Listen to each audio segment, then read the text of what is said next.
Hello guys. So if you're looking to add payment methods in your Facebook ad, so if that's the case, you have come to the right place, because today in this video I'm going to show you exactly how you can do that.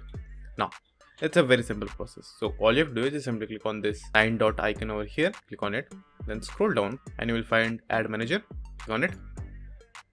Now just simply wait for a few seconds. Now when this panel is open, just simply click on the 3 lines over here, click on it, scroll down and click on Add Account Settings. Click on this, then click on Open Payment Settings. Now as you can see, my account is currently banned, but regardless I'm going to show you how you can do that. So what you have to do is simply click on Add Payment Methods over here, and after that just simply click on a debit card, credit card, whichever you want to add. Then after choosing that, click on Next. After that, enter your card details, then click on Save, and if you want to make your payment card default, you want to check this box over here, then click Save. Then after that your card is added. So that's it, and thank you for watching, and do like and subscribe to my channel, and take care.